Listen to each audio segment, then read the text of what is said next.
Hello students, এর আগের পর্বে আমরা উপপাদ্য নাম্বার 33 নিয়ে আলোচনা করেছি। আজকে আমরা উপপাদ্য নাম্বার 34 আলোচনা করব। তো ভিডিওটি তোমরা ফার্স্ট টু লাস্ট মন দিয়ে দেখো। যদি কোথাও বুঝতে প্রবলেম হয় তাহলে কমেন্টে জানিও। আর ভিডিওটি ভালো লাগলে লাইক, কমেন্ট, শেয়ার করতে ভুলবে না। আর ভিডিওটিকে অবশ্যই সাবস্ক্রাইব করবে। তো দেখো, আজকে আমি পড়াচ্ছি তোমাদের উপপাদ্য নাম্বার 34। তো উপপাদ্য নাম্বার 34-এর স্টেটমেন্টটা কি রয়েছে? কোনো বৃত্তের একটি বৃত্তচাপের দ্বারা গঠিত সম্মুখ কেন্দ্রস্থ কোণ ওই চাপের দ্বারা গঠিত যে কোনো বৃত্তস্থ কোণের দ্বিগুণ। এই স্টেটমেন্টটাই আরেকভাবে থাকতে পারে। কোনো বৃত্তের একই বৃত্তচাপের উপর গঠিত কেন্দ্রস্থ কোণ পরিধিস্থ কোণের দ্বিগুণ। তো যাই হোক, বিষয়টাকে আমরা আগে বুঝে নিই, স্টেটমেন্টটা কি বলতে চেয়েছে। কোন একটা বৃত্ত, ধরো এটা একটা বৃত্ত, এই বৃত্তটা গঠিত হয়েছে কতগুলি বৃত্তচাপ দ্বারা। বৃত্তচাপ বলতে এখান থেকে এতটুকু ধরো একটা বৃত্তচাপ, তাহলে এখান থেকে এতটুকু হচ্ছে আরেকটা বৃত্তচাপ, এখান থেকে এতটুকু আরেকটা বৃত্তচাপ, এখান থেকে এতটুকু আরেকটা বৃত্তচাপ। অর্থাৎ কোনো একটা বৃত্ত গঠিত হয় কতগুলি বৃত্তচাপের সমন্বয়, অর্থাৎ কতগুলি বৃত্তচাপ মিলে তৈরি হয় একটা বৃত্তের সম্পূর্ণ পরিধি।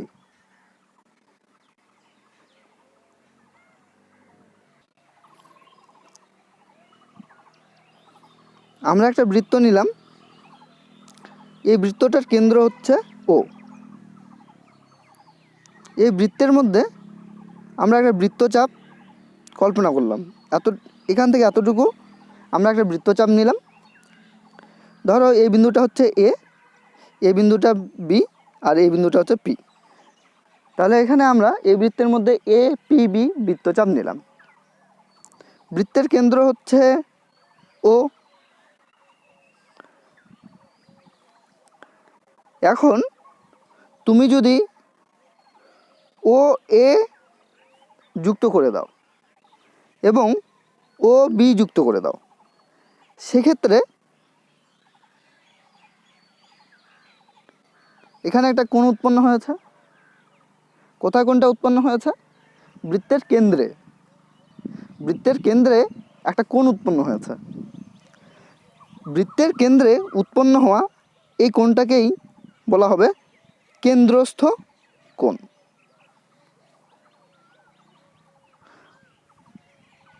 কোন বৃত্তচাপের দ্বারা এই কেন্দ্রস্থ কোণ উৎপন্ন হলো?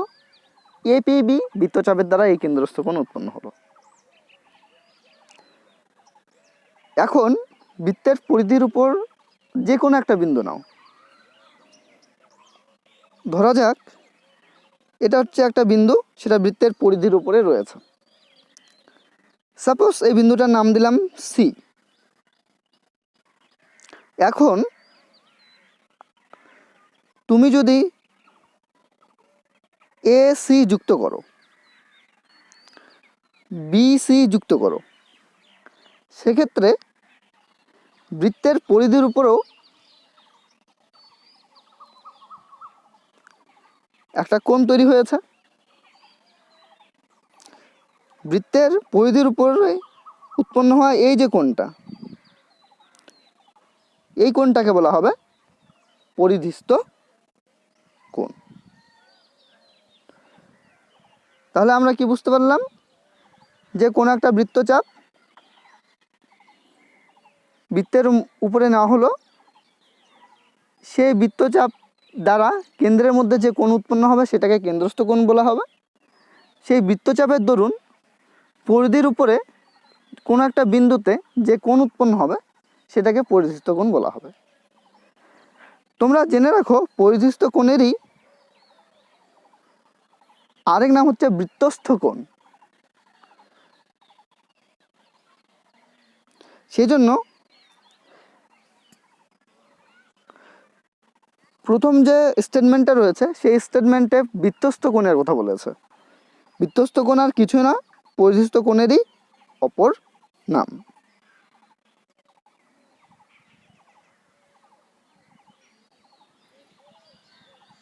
তাহলে এই ডায়াগ্রামের মধ্যে দেখো, এখানে যে ডায়াগ্রাম দেওয়া হয়েছে সেই ডায়াগ্রামের মধ্যে দেখো যে এখানে একটা আমি বৃত্ত দেখিয়েছি, সেই বৃত্তের মধ্যে বৃত্তচাপ নেওয়া হয়েছে এপিবি। এই বৃত্তচাপের দ্বারা কেন্দ্রে একটা কোণ উৎপন্ন হয়েছে, সেটা হচ্ছে এ ও বি কোণ। এই কোণটাকে বলা হবে কেন্দ্রস্থ কোণ। আর এপিবি বৃত্তচাপের জন্য বৃত্তের পরিধির সি বিন্দুতে একটা কোণ উৎপন্ন হয়েছে, সেটাকে বলা হবে পরিধিস্থ কোণ।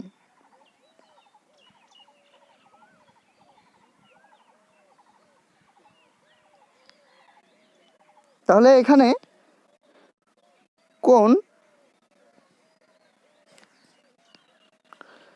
এ ও বি,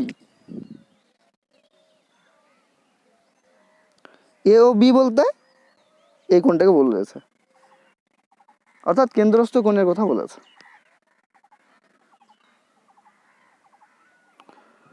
কোণ এ সি বি, কোণ এ সি বি অর্থাৎ পরিধিস্থ কোণের কথা বলা হয়েছে। কি হয়, পরিধিস্থ কোণের কোণকে যদি দ্বিগুণ করা হয়, সাপোজ ধরো এ সি বি কোণের মান হচ্ছে 30 ডিগ্রি, সেক্ষেত্রে এ ও বি কোণের মান হবে 60 ডিগ্রি।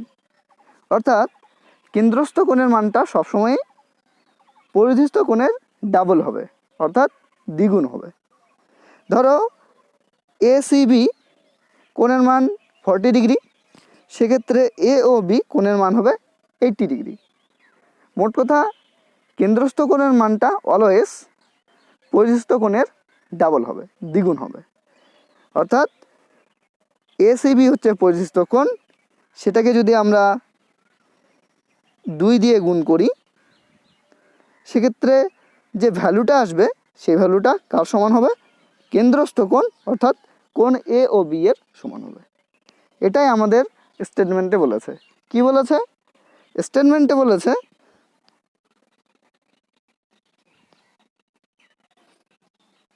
কোনো বৃত্তের একই বৃত্তচাপের উপর কথাটার অর্থ হচ্ছে যে দেখো এখানে আমরা যে কেন্দ্রস্থ কোণটা তৈরি করেছি, সেই কেন্দ্রস্থ কোণটাও কিন্তু তৈরি হয়েছে এপিবি বৃত্তচাপের দরুন।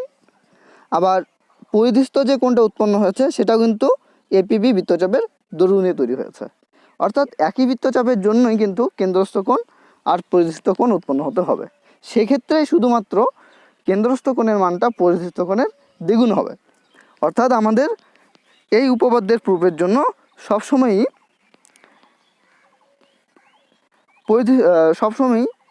একই বৃত্তচাপের উপর পরিধিস্থ কোণ আর কেন্দ্রস্থ কোণ অঙ্কন করতে হবে। বৃত্তচাপের উপর কেন্দ্রস্থ কোণের মানটা কি হয়? কেন্দ্রস্থ কোণের মানটা সবসময়ই পরিধিস্থ কোণের ডাবল হয়। অর্থাৎ পরিধিস্থ কোণকে 2 দিয়ে গুণ করলেই যে ভ্যালুটা আসবে সেটা কেন্দ্রস্থ কোণের ভ্যালুর সমান আসবে। তাহলে এখন আমরা শুরু করছি উপপাদ্যটির প্রমাণ। দেখো প্রদত্তর মধ্যে কি বলা হয়েছে? প্রদত্তর মধ্যে বলা হয়েছে যে আমরা একটা বৃত্ত নিয়েছি, যে বৃত্তটা হচ্ছে অকেন্দ্রীয় বৃত্ত। সেই বৃত্তের উপরে একটা বৃত্তচাপ নেওয়া হয়েছে, সেই বৃত্তচাপটার নাম হচ্ছে এপিবি। সেই এপিবি বৃত্তচাপের উপর 2টা কোণ উৎপন্ন হয়েছে, কেন্দ্রে একটা কোণ উৎপন্ন হয়েছে। সেই কেন্দ্রে উৎপন্ন হওয়া কোণটা হচ্ছে এ ও বি, সেটাকে আমরা কেন্দ্রস্থ কোণ বলেছি। আর এপিবি বৃত্তচাপের জন্যই পরিধির উপরে আরেকটা কোণ উৎপন্ন হয়েছে সি বিন্দুতে, সেই কোণটাকে আমরা বলেছি বৃত্তস্থ কোণ। আর বৃত্তস্থ কোণেরই অপর নাম হচ্ছে পরিধিস্থ কোণ, অর্থাৎ বৃত্তস্থ কোণটা হচ্ছে এসিবি। কি প্রমাণ করতে হবে? আমাদের প্রমাণ করতে হবে পরিধিস্থ কোণকে যদি আমরা 2 দিয়ে গুণ করি, সেই ভ্যালুটা কেন্দ্রস্থ কোণের ভ্যালুর সমান হবে। অর্থাৎ কিছুই না, কেন্দ্রস্থ কোণের মান পরিধিস্থ কোণের ডাবল প্রুফ করাই হচ্ছে এই উপপাদ্যের লক্ষ্য।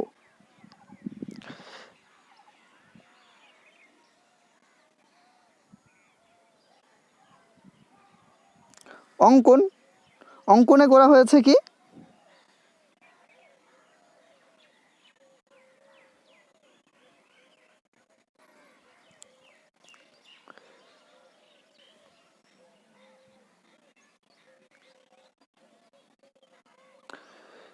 সি আর ডি সিও ও মানে সিও যুক্ত করে বর্ধিত করা হয়েছে, অর্থাৎ বাড়িয়ে দেওয়া হয়েছে। কোন বিন্দু পর্যন্ত? ডি বিন্দু পর্যন্ত বাড়িয়ে দেওয়া হলো। ডিটা কোন বিন্দু? যে কোনো একটা বিন্দু। মোট কথা সি এবং ও এই বিন্দু দুটাকে যুক্ত করে কিছুটা বাড়িয়ে দিতে হবে। যত দূর পর্যন্ত তুমি বাড়িয়ে দেবে সেই লাস্ট পয়েন্টটাকে তুমি ডি নাম দেবে। অর্থাৎ অঙ্কনে কিছুই নাই, অঙ্কনে হচ্ছে সি এবং ও যুক্ত করে ডি বিন্দু পর্যন্ত বর্ধিত করা হলো, অর্থাৎ বাড়ানো হলো।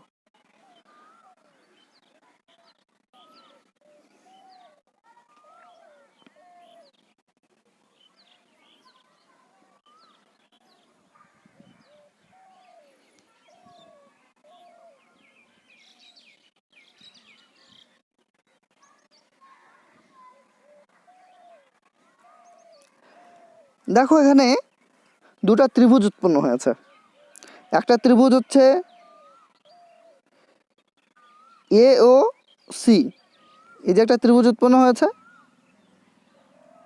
আরেকটা ত্রিভুজ উৎপন্ন হয়েছে বি ও সি। তো প্রথমে আমরা এ ও সি এই ত্রিভুজ নিয়ে কাজ করব। ত্রিভুজ এ ও সি অর্থাৎ এই ত্রিভুজটার কথা বলা হয়েছে। এ ও সি, সরি এটা এ ও এটা সি, এ ও সি ত্রিভুজের কথা বলা হয়েছে। দেখো এ ও সি ত্রিভুজের মধ্যে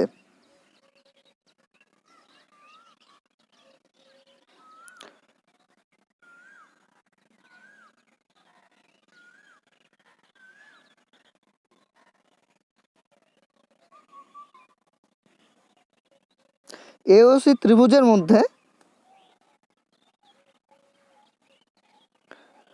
ও এ হচ্ছে ও কেন্দ্রবৃত্তের একটা ব্যাসার্ধ, ও সি এটা হচ্ছে ও কেন্দ্রবৃত্তের একটা ব্যাসার্ধ। অর্থাৎ একই বৃত্তের দুটা ব্যাসার্ধ, আর একই বৃত্তের প্রত্যেকটা ব্যাসার্ধের দৈর্ঘ্য সমান হয়।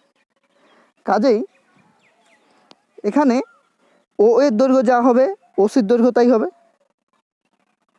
তাহলে আমরা কি বলতে পারি যে ত্রিভুজ এ ও সি এর মধ্যে দুটা বাহু দৈর্ঘ্য সমান। কোন দুটা বাহু? ও এ বাহু আর ও সি বাহু। কারণ এইটা হচ্ছে বৃত্তের ব্যাসার্ধ, এটাও বৃত্তের ব্যাসার্ধ, যেহেতু একই বৃত্তের ব্যাসার্ধ সেই জন্য দুটার দৈর্ঘ্য সমান। আর এই দুটা হচ্ছে এ ও সি এই ত্রিভুজের দুটা বাহু, তার মানে এ ও সি ত্রিভুজের দুটা বাহু দৈর্ঘ্য সমান। কোন কোন দুটা বাহু দৈর্ঘ্য সমান? এ ও আর সিও এই দুটা বাহু কি দৈর্ঘ্য সমান। তাহলে ত্রিভুজ এ ও সি এর ও এ আর ও সি এই বাহু দুটা দৈর্ঘ্য সমান। কেন? কেন কি একই বৃত্তের ব্যাসার্ধ। কোন ত্রিভুজের ধরো এ বি সি কোন একটা ত্রিভুজ, এই ত্রিভুজের এ বি বাহুর দৈর্ঘ্য আর এসি বাহুর দৈর্ঘ্য সেম, অর্থাৎ মোট কথা একটা সমদ্বিবাহু ত্রিভুজের কথা আমি বলছি। সেক্ষেত্রে এ বি বাহুর বিপরীত কোণ হচ্ছে কোণ এসিবি,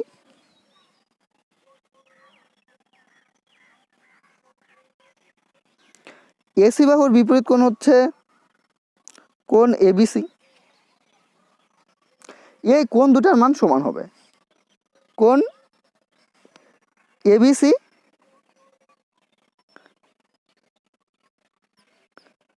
আর কোণ এসিবি এই দুটা কোণের মান সমান হবে, যেহেতু এবি ইকুয়াল টু এসি। এটা তোমাদের ক্লাস 8-এ আছে এই উপপাদ্যটা, যে কোনো ত্রিভুজের সমান বাহুর বিপরীত কোণগুলিও সমান হবে। অর্থাৎ কোনো একটা ত্রিভুজ রয়েছে, যে ত্রিভুজটার যে বাহু দুটা সমান, সেই সমান বাহু দুটার যে বিপরীত কোণগুলো থাকবে সেই কোণগুলোও কি হবে? সমান হবে। মোট কথা কোনো ত্রিভুজের সমান দৈর্ঘ্যের বাহুর বিপরীত কোণগুলি সমান হয়। তাহলে আমরা পেলাম সমান কোনো ত্রিভুজের সমান বাহুর বিপরীত কোণগুলি সমান হবে। আর একটু আগে আমরা প্রুভ করলাম ত্রিভুজ এ ও সি এর ও এ আর ও সি বাহুর দৈর্ঘ্য সমান, অর্থাৎ দুটা বাহু সমান রয়েছে। তার মানে এ ও বাহুর বিপরীত কোণের মান আর ও সি বাহুর বিপরীত কোণের মান সমান হবে। ও এ বাহুর বিপরীত কোণ কোনটি?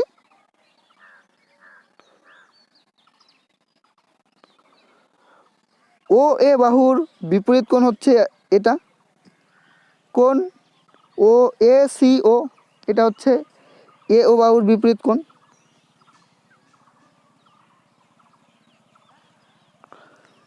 সিও বাহুর বিপরীত কোণ কোনটা? সিও বাহুর বিপরীত কোণ ও এ সি, অর্থাৎ এই কোণটা। তার মানে কি, যেহেতু এই বাহু দুটা দৈর্ঘ্য সমান, কাজেই এই কোণের মান আর এই কোণের মান সমান হবে। কেন কি, সমান বাহুর বিপরীত কোণগুলি দৈর্ঘ্য সমান হয়। সেজন্যই আমরা এখানে লিখলাম, যেহেতু ও এ ইকুয়াল টু ও সি, তাহলে ও এ বাহুর বিপরীত কোণ হচ্ছে ও সি এ, আর ও সি বাহুর বিপরীত কোণ হচ্ছে ও এ সি। সমান বাহুর বিপরীত কোণগুলোও কী হবে? সমান হবে।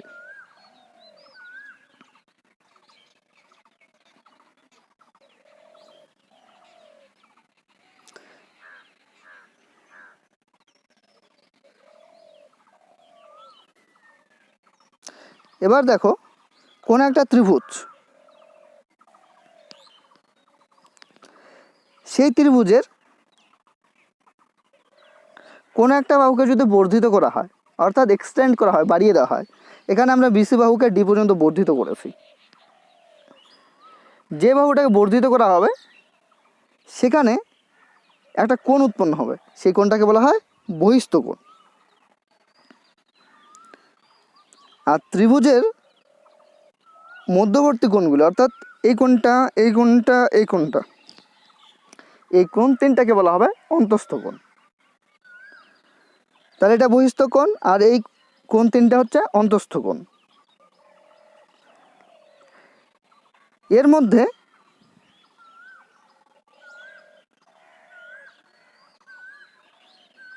এই কোণটাকে বলা হবে বহিস্থ কোণ, আর এই কোণটা আর এই কোণটা, এই কোণ দুটাকে বলা হবে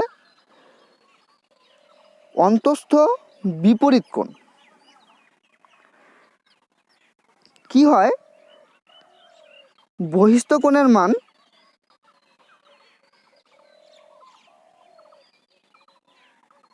অন্তস্থ যে বিপরীত কোণ দুটা থাকে, সেই অন্তস্থ বিপরীত কোণ দুটার মানের যোগফলের সমান হয়। অর্থাৎ অন্তস্থ বিপরীত কোণ দুটার মান যোগ করলে যে রেজাল্টটা আসবে সেটা বহিস্থ কোণের মানের সমান হবে। সাপোজ ধরো এটা 30 ডিগ্রি, এই কোণটা 20 ডিগ্রি, তাহলে 30 আর 20 মিলে কত হলো? 50। তাহলে এই বহিস্থ কোণের মান অবশ্যই 50 হবে। মানে বহিস্থ কোণের মানটা সবসময়ই অন্তস্থ বিপরীত কোণের যোগফলের সমান হয়।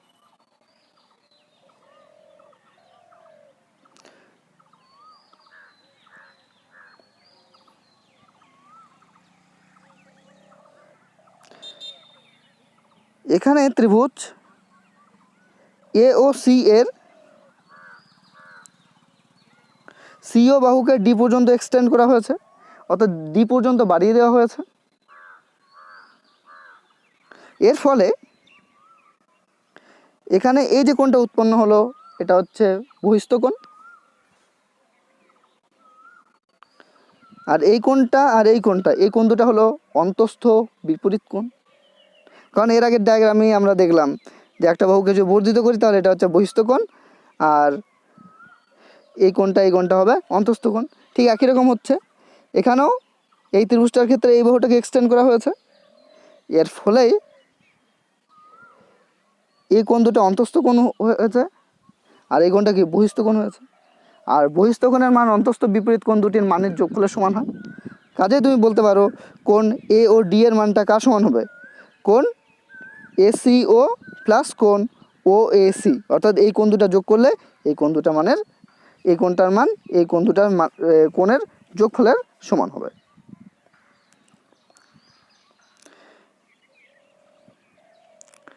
সেই কারণে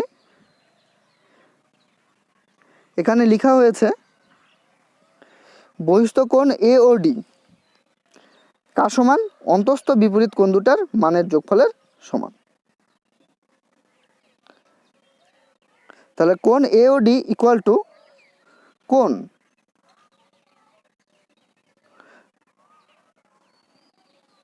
আমরা পূর্বে প্রমাণ করে রাখলাম কোণ ও এ সি এর মান কোণ ও সি এর মানের সমান। কাজেই কোণ ও এ সি এর জায়গায় কোণ ও সি আমরা লিখতেই পারি। তারপরে এখানে কোণ ও সি এ লেখা হলো। কারণটা কি? কারণটা হচ্ছে কোণ ও সি এর মান আর কোণ ও এ সি এর মান সমান।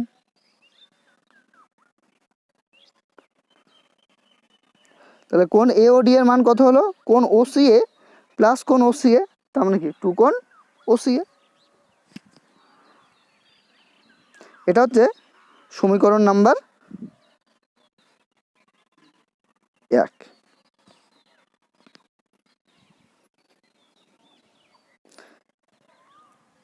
আমরা এতক্ষণ এই ত্রিভুজটা নিয়ে কাজ করলাম।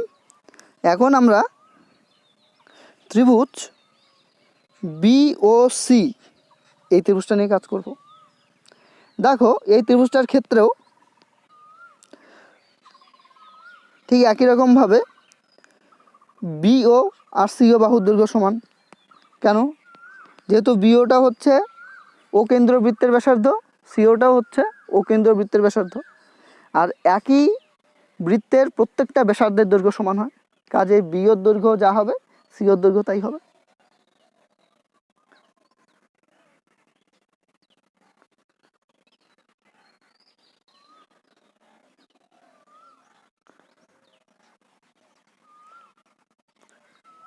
তাহলে ত্রিভুজ বিওসি এর ক্ষেত্রে ওবির দৈর্ঘ্য যা হবে ওসির দৈর্ঘ্য তাই হবে। কারণটা কি? একই বৃত্তের ব্যাসার্ধ। আর সমান কোণের বিপরীত বাহুগুলোও সমান বাহুর কোনো একটা ত্রিভুজের সমান বাহুর বিপরীত কোণগুলোও কি হয়? দৈর্ঘ্য সমান হয়। কাজেই ওবি বাহুর বিপরীত কোণ হচ্ছে কোণ ওবিসি, আর ওসি বাহুর বিপরীত কোণ হচ্ছে কোণ ওসিবি। আমরা চিত্রে একটু দেখে নেব।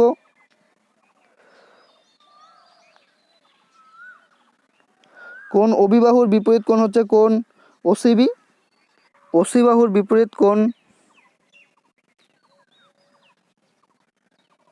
কোণ ওবিসি। কাজেই এই কোণের মান আর এই কোণের মান সমান হবে, অর্থাৎ কোণ ওবিসি ইজ ইকুয়ালস টু কোণ ওসিবি।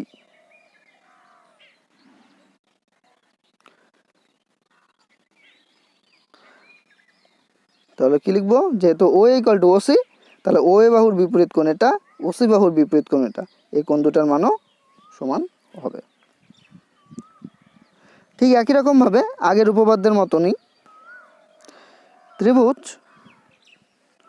এ ও সি এর সিও বাহুকে ডি পর্যন্ত বর্ধিত করা হয়েছে। কাজেই এখানেও একটা বহিস্থ কোণ উৎপন্ন হবে এ ও ডি। এই কোণটার মান কী হবে? অন্তস্থ বিপরীত কোণের মানের যোগফলের সমান হবে। আমরা ছবির মধ্যে আমরা একটু দেখে নিই।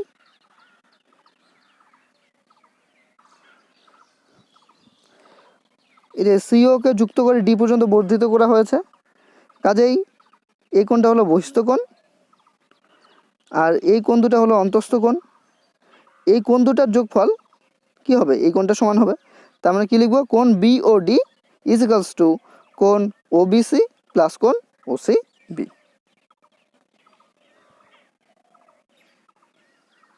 সেটাই আমরা লিখলাম এখানে। কোণ বিওসি এর সিও বাহুকে ডি পর্যন্ত বর্ধিত করার জন্য কোণ বিওডি এর মান হচ্ছে কোণ ওসিবি আর কোণ ওবিসি এর সমান। তাহলে কোণ বিওডি ইজ ইকুয়ালস টু কোণ ওসিবি প্লাস, দেখো ওবিসি কোণের মান আর ওসিবি কোণের মান সমান, সেই জন্য ওবিসির জায়গায় ওসিবি লেখা হলো। তাহলে কোণ ওসিবির জায়গায় আমরা লিখলাম, ওবিসির জায়গায় লিখলাম ওসিবি। কারণটা আমরা ব্র্যাকেটে লিখে দিয়েছি। তাহলে কোণ বিওডি এর মান হচ্ছে ওসিবি প্লাস ওসিবি, অর্থাৎ 2 কোণ ওসিবি। এটাকে সমীকরণ নম্বর 2 দেওয়া হলো। এবার সমীকরণ নম্বর 1 আর সমীকরণ নম্বর 2 এই দুটাকে যোগ করা হয়েছে। সমীকরণ নাম্বার 1 কে সঙ্গে যদি সমীকরণ নাম্বার 2 যোগ করা হয় সেক্ষেত্রে সমীকরণ নাম্বার 1 এর বাম পক্ষের সঙ্গে সমীকরণ নাম্বার 2 এর বাম পক্ষ যুক্ত হবে, আর সমীকরণ নাম্বার 1 এর ডান পক্ষের সঙ্গে সমীকরণ নাম্বার 2 এর ডান পক্ষ যুক্ত হবে। তাহলে সমীকরণ নাম্বার 1 এর বাম পক্ষে রয়েছে কোণ এওডি, সমীকরণ নাম্বার 2 এর বাম পক্ষে রয়েছে কোণ বিওডি।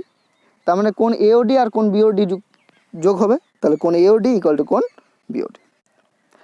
সমীকরণ নাম্বার 1 এর ডান পক্ষে রয়েছে 2 কোণ ওসিএ, সমীকরণ নাম্বার 2 এর ডান পক্ষে রয়েছে 2 কোণ ওসিবি। তার মানে কি 2 কোণ ওসিএ এর সঙ্গে 2 কোণ ওসিবি যুক্ত হবে। মোট কথা সমীকরণ নাম্বার 1 এর আর 2 এর বাম পক্ষ যুক্ত হলো আর ডান পক্ষ যুক্ত হলো। তাহলে কি হলো যে কোণ এ ও বি ইজ ইকুয়ালস টু 2 কোণ ওসিএ আর ওসিবি। ওসিএ আর ওসিবি বলতে কি বোঝাচ্ছে?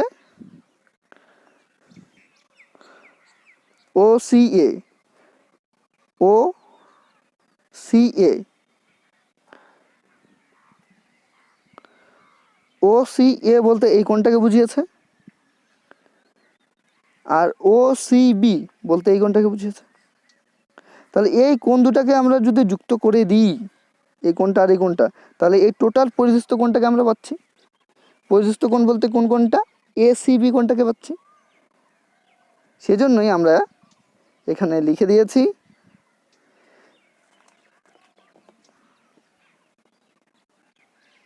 দুই কমন নিয়ে নেওয়ার পর কোণ ওসিএ আর কোণ ওসিবি আসলো। এই কোণ দুটা কার সমান?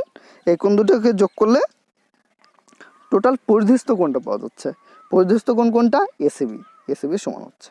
তার মানে ফাইনালি কি দেখা গেল যে এসিবিটা হচ্ছে পরিধিস্থ কোণ, এওবিটা হচ্ছে কেন্দ্রস্থ কোণ। কেন্দ্রস্থ কোণের মানটা হলো পরিধিস্থ কোণের ডাবল। এটাই ছিল আমাদের আজকের প্রমাণ। Thanks for watching.